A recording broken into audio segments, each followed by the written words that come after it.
চলো চলো। Students guess আমরা কোথায়? আমরা চলে এসেছি নর্থ ইস্ট 100-7, সেখানে আমরা চলে এসেছি। এখন আমরা আছি আসামের গুয়াহাটিতে, এবং এইটা হচ্ছে সেই নর্থ ইস্ট 100-7 এর অফিস, যেখানে আমরা চলে এসেছি। তো আমি বলবো ক্যামেরাম্যানকে জলদি সে ফোকাস করো। দেখো এখানে সব ক্রিসমাস অলরেডি স্টার্টেড, একদম ক্রিসমাস স্টার্ট হয়ে গেছে। আমাদের এটা হচ্ছে জানু ম্যাম, Hello. এখানে সবকিছু দেখাশোনা করেন ma'am. Please say something. Hello everyone, very nice to have the entire Bengali team here. बहुत अच्छा लगा हम लोगों को, थैंक यू।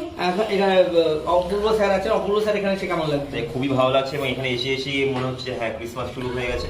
এবং ম্যামরা যা বললেন যে শহর নাকি সামনে আমরা যাবো, এখন আস্তে আস্তে শিলংয়ে যাবো, সেখানে দারুণ করে ডেকোরেশন হয়েছে। প্রত্যেকটা আপডেট যাবে তোমাদের কাছে। জাস্ট একটু দেখিয়ে দিই কেমন পুরো